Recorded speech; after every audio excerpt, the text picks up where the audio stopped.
Hi everyone. మీ body మీతో ఏం చెప్పాలనుకుంటుంది అనేది ఎప్పుడైనా గమనించావా? మీ బాడీలో ఏదైనా పెయిన్ ఉంది అనుకోండి. మీరు టాబ్లెట్స్ వేస్తున్నారు, రెస్ట్ తీసుకుంటున్నారు. అయినా కూడా ఆ పెయిన్ రిపీట్ అవుతూ ఉంటుంది. ఇది బాడీ ప్రాబ్లమ్ కాదు. ఇది మీరు వినకుండా వదిలేసిన ఎమోషన్స్ ప్రాబ్లమ్. యెస్. మీ బాడీ అనేది ఎప్పుడు మీతో ఫైట్ చెయ్యదు. మీ బాడీ మీకు మెసేజ్ ఇవ్వడానికి ట్రై చేస్తుంది. మీ బాడీ అనేది ఒక మెసెంజర్.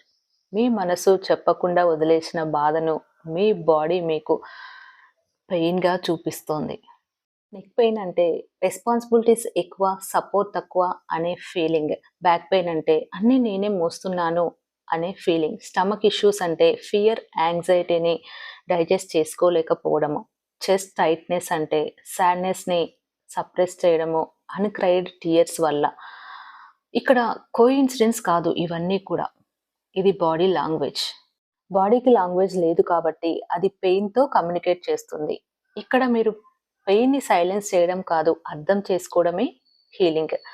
సో, ఇక్కడ సొల్యూషన్ చాలా సింపుల్. మీరు మీ బాడీని అడగండి.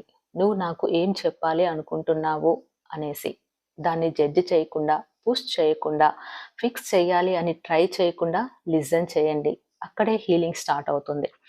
ఈ సిరీస్‌లో మీరు మీ బాడీని సైలెన్స్ చేయడం కాదు, మీ బాడీని అర్థం చేసుకోవడం నేర్చుకుంటారు. ఫాలో చేయండి. మీ బాడీ, మీ మైండ్ అండ్ మీ లైఫ్ జెంటిల్‌గా హీల్ అవుతాయి.